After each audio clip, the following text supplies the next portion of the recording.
very patient, waited for the good opportunity for him to attack, and Thorzain got a little antsy. His Viking count got annihilated with some very good fungal growth and the combination of corruptions with these corruptors. Yeah. And that really allowed the Broodlords to come and dominate and push forward and allow Golden to take that first game.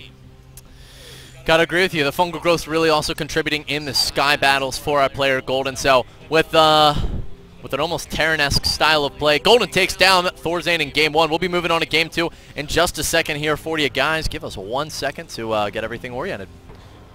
Yeah, it looks like the map choice for Thorzain is going to be MLG Shakur's Plateau. This is a decent map, actually, for going a mech-based style army. Yeah.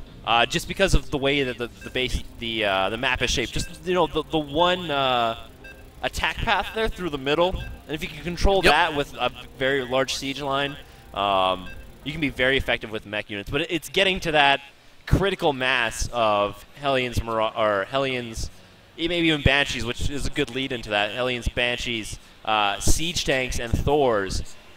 Because, I mean, a mech army isn't terribly effective unless you get a good mass of it.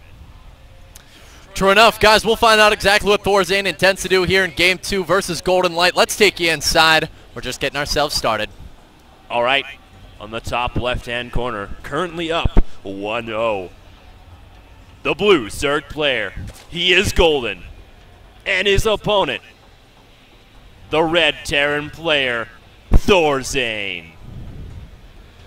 Really excited for this match, Silence. We've got ourselves a ZVT here where the Zerg player, who is not the favorite in this series, I would say, managed to take game 1, and he did it decisively. You know, Thorzain definitely had the macro advantage, which traditional, you know, commentary, traditional analysis would tell you that the Terran is ahead. Yes. We see the Terran with more command centers. He seems to have some good map presence. You simply think that, but the reality is that so much was invested into tech. We saw the 11-minute hive drop down for Golden. Some really unconventional play styles that allowed him to do things that we don't often see in Zerg versus Terran, and he just ran away with that game, simply put. It didn't matter how much money Thorzain had. It didn't matter that he had 3-3 Vikings. None of it made any difference whatsoever. The reality is that Golden had incredible map position. I feel like if the 3-3 Vikings were complemented with Thors, the Thors just came a little bit too late for Thorzain, where if the Corruptors moved in forward to take out the Vikings, they're going to clump up naturally on one target. So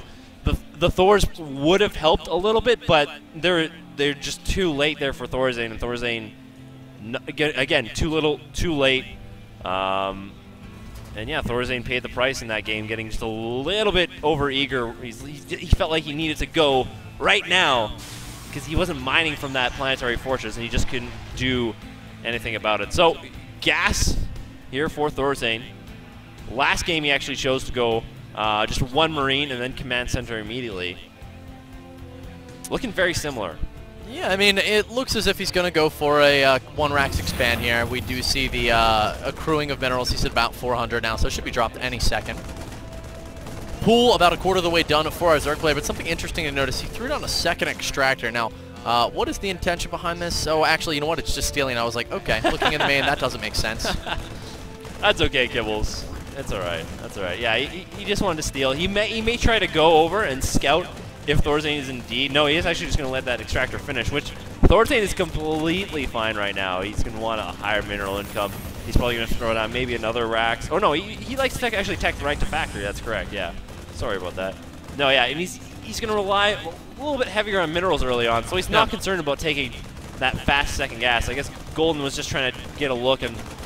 Okay, I'm gonna force you to maybe 1 Rax or 1 Rax fast expansion in a sense with gas, and then getting a faster factory. Well, Golden letting that extractor finish, interestingly enough. Yeah, that's why I was very curious. Like, why? Yeah. Typically, you don't want to allow that, so perhaps a little preoccupied with other thing going on the map.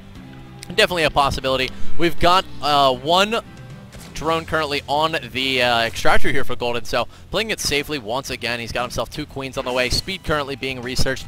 Very standard Zerg versus Terran in the beginning of the game. Does Golden play? Yeah, we're actually seeing trademark Thorzain fast third. Absolutely. Before even making a Hellion, actually, like 1 Marine, that's fine. That's all I need. 1 Marine. I'm just gonna put up a command center. he's taking advantage, actually, of Zerg's droning up immensely, where he's like, well, you're not going to attack, you're just going to drone.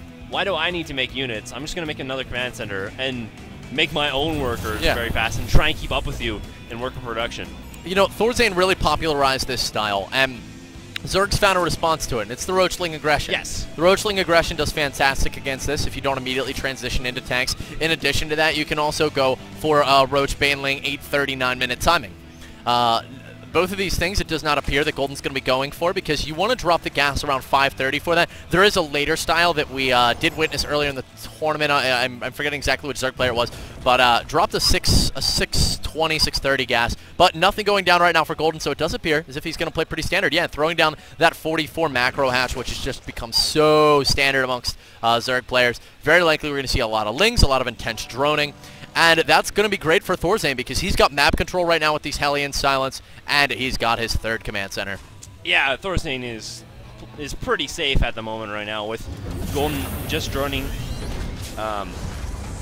Thorzain's just very content in making his own SCVs. Both players look like they're comfortable going into the later game against each other. Obviously, Golden was able to take that last game, but Thorzain's still very confident in his late game, even though he again lost that last one. Double evolution chamber yet again, so this is almost like a mirror, exactly what we've seen last game. 2 racks, yes, for Thorzain, and again, traditional siege tank marine. Yeah, you know, this would allow for a timing hit of 10:30 mark if we see something of that nature out of Thorzain, but honestly, you know, it's going to be pretty late here, and unless he does a fantastic job denying the creep tumors for for the next 3 minutes. Basically, if the creep's still here 3 minutes from now, well, then we may see Thorzain push out. Elsewise, I would expect him to probably stay in his base, especially with the throwing down of 2 engineering bases we see in his main right now. I mean, he's really going to be investing into the late game here. Yeah, both players going for double upgrades right away. Stim and Siege mode are also on the way here for Thorzain. Now we're just waiting to see. Both players they're sitting back. They're in their comfy chairs. They're like, I'm making workers. Let's take a look at the worker count right now. 55 to 47, so pretty even in incomes as it stands, with counting into mules for Thorzain here. An influx of Lings is on the way though now. Or Golden. Lings coming out, trying to get the surround on these Hellions, but simply put, I don't think there are enough Lings silenced. We're seeing quite a few of them roasted. One Hellion does get taken out, however. Second one may, no. In fact, the Lings do have to turn around and get home. But you know what? They secured the Spine Crawler on the low ground, so they did what they needed to do.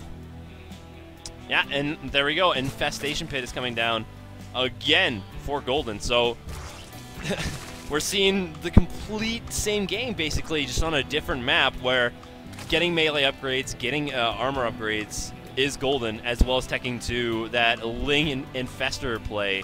We'll see if he chooses actually to go for a very fast Greater Spire like we saw last game as well. Third now down on the ground here for our red Terran player, Thorzain. And you know what? I see some units moving around on the minimap. I'm going to guess that's just a small ball of Marines. We see a siege tank with it as well. But, you know, the real question here is, what does Thorzain intend to do with this? Is he simply pushing out to have his opponent Golden make units, or does he truly intend to do damage? You know what? We see him get to the Zalnaga Tower. 22 Zerglings made in response by Golden, and Thorzain going to immediately turn around and go back to defend this third. Yeah, great play there by Thorzain. Just pressuring Golden, making feel like, hey, don't drone too heavy, man. I'm coming at you. And that's going to force a couple more Lings out. But right now, the worker count is at 75. So Golden is content with actually that. 75 is pretty close to your money drone count that you want. Right now, moving up to 3 bases, finally securing that 3rd base. Oh, and once again, Silence, we see that Golden is going for the same play style as last time. Expect the Spire to be dropped down here in just a second, as a Hive was just thrown down. He could opt for Ultraless play, but no, the Spire does in fact go down. Just seeing that, wait a second. So he's currently got Pathogen Glands on the way as well. Now, this time we saw a little bit of a different commitment. He's actually thrown down 5 Infestors right away. Lings getting taken out here by Hellions in the middle of the map. But yeah, 6 Infestors made immediately by Golden here. He did not, this is a smaller map. He doesn't have as much time to react, so he needs Infestors to be safe. That's a very good point there. Yeah, if any push from Thorzain did in fact happen, which there is one coming across the map, he needs the Infestors to either 1, slow down the push, or 2, just annihilate the Marines if they get out of range with this from the siege tanks. The siege tanks are kind of the caring mother, let's call them, for the Marines, where they protect them, they do whatever they can, and Fungal Growths go down on the Hellions. Well, they will not die. I'd be a little more concerned if that was going on Marines. Well, they employed that, they employed that SCV for at least a couple of days here. That's good. Fungal growth going down on these small clumps of Marines that were coming forward to pick off the creep tumors. Saves 1 or 2 of them. But I'd really like to see another expansion here out of Golden if he can manage to afford it. You know what? Honestly, I want to say that as I guess as casting a Zerg player, you know Zerg playstyle. But honestly, Golden had great success last time with very few bases with this style of play. So, in all honesty, if he ends up going for this Sky Zerg style, you know what? Let him have as many bases as he wants. It's not a playstyle I'm too familiar with, and I couldn't tell you the exact economy. He tends to build up defensively and eventually get himself to an undefeatable ball of death. Oh, Golden was going to go up into the main base. Yes, he gets through the supply depot wall. And he's going to get the tank. The tank's surrounded. That's a nice little victory for him, but there's an engagement right now in the middle of the map. Silent Spinecrawler's trying to buy some time. Spinecrawlers do, in fact, get up here. How much damage are these things doing? None whatsoever right now with that supply depot wall here, so we're going to focus on the main push coming towards the natural expansion. Infestors are out. They do get a couple fungal growths on the Marines, keeping them in place. Their Spinecrawler doing work now for Golden, and Thorzain's going to continue to push here with a decent siege line. 3 siege tanks. It looks like Infestors. Good spread there by Thorzain. A couple of not so much missed fungals, but potential to do more damage. There's a very good fungal. Another one there. But all of these Infestors, ultimately Silence, are going to be taken out, and the Greater Spire is only 3/4 of the way done. Thorzain hitting a beautiful timing here versus Golden Light. And honestly, I don't know if Golden's going to be able to hold it off as Greater Spire is nearing completion, but he's going to sustain a lot of damage here from Thorzain. I think his best opportunity is if he can get a flank on these tanks while the Marines are out of position. Perhaps he can battle his way back in. Yeah, if that would have happened, actually, I anticipated that with those Lings coming around. We see them actually coming in right now around the back, and there were a grand total of about 4 or 5 of them. Tanks doing a little bit of friendly splash damage there, but elsewise, not too much. Drones burn on the high ground as the hatchery is going to be taken out here for the 3rd. And from here, where can Golden turn, Silence? There's not very many places he can turn, Kibbles.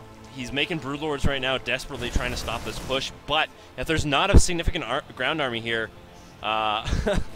for Golden, I feel like Thorzain has just game sense right now. These drones are just like, oh god, oh, they're like right there. Thorzain does not see these drones, though. He's probably wondering where they are. But if there's not a significant ground army to protect these Broodlords, they're not going to be quite as effective. Marines can just stim up there, knock off the Broodlords like it ain't no thing. It looks like they will get a couple siege tanks here. And the Marines are just going to get picked up in the medevacs. Yeah, he wants to get them out of there safe and sound and regroup. You know, he knows he's got a nice advantage right now. He just killed the 3rd of his opponent. He's looking in a great position, so wants to continue with it. He's got himself a 4th that's getting ready to land here. He needs to send over a Marine or 2 to kill it off. But Golden needs to do something drastic here, whether it be double, triple expand even. We do see a double expand going down, so that's the type of thing he needs to be doing. But behind this, Thorzain is rather taking a 4th, and that's going to put Golden in an equal economic position in a game where last time, you know, he managed to succeed with such a position, but this time around he's finding himself very behind, and I really think he needs even a 3rd hatchery here. He's got to play risky if he wants to get back into this. Yeah, and Thorzain is just now stretching out his advantage by separating his army, really testing the multitasking here of Golden. Thorzain immediately picks up there, seeing those Zergling reinforcements. That Throp is not going to be able to do a lot of damage. Very smart play there by Thorzain. And Thorzain's sitting nice now. He's got his 4th base up. I mean, he's in a fantastic position, Silence. He's got himself 3/3 currently on the way. Ship weapons level 1. He's making wave after wave of Vikings. I don't think he could ask for too much more. He's moving out in the middle of the map, in fact, making sure that he doesn't allow Golden to play a little greedy and get himself back into this. Yeah, this is good. He's moving out at a really good time here. Golden is trying to desperately gather as many units as he possibly can here. But he's only making 6 Zerglings and 2 Corruptors at a time, getting +1 flyer attack as well. These Broodlords are still a little bit naked. They do have Queens there for transfusions. They do have Infestors there to protect them with fungal growths. Just trying to do whatever damage he can, though, but Vikings are going to be moving forward here. Does not want to get caught by the fungal growths, though, of Golden. Got to be very, very careful. Marine's going to stim on forward here. This ground army is actually not that significant. Fungals do go off here for Golden, with the Marines pushing on forward. Broodlords are doing a massive amount of damage along with those fungal growths, though, but the Viking count is so very high for Thorzain. Looks like he's going to push on forward. The 2 Broodlords are only left, desperately trying to throw down Infested Terrans, but that's going to be GG for Golden. Not too much to say there. Golden simply getting outplayed by Thorzain. I think Thorzain really learned from game 1 there. Yeah, he realized, you know what, I'm not going to allow this game to spiral out of control. Absolutely. I'm going to hit a nice timing where I see my opponent trying to go for a very fast Greater Spire. Hit before that even takes into effect. And spread my Marines. Because if his Marines were all clumped there and Fester's got a fantastic Fungal Growth, that push, the whole game becomes a different game. Yeah. So Thorzain realizing, being very effective with his micro, spreads his Marines out, being very cost efficient with that, and prevails in game number 2, and that takes us to game number 3. That it does. We've got an ace match coming up between Golden and Thorzain here. We'll get the game lined up as quickly as possible, figure out which map Golden's in fact going to go with. What do you think? What do you think we're going to see from him? Well, will it be dual site? Good call.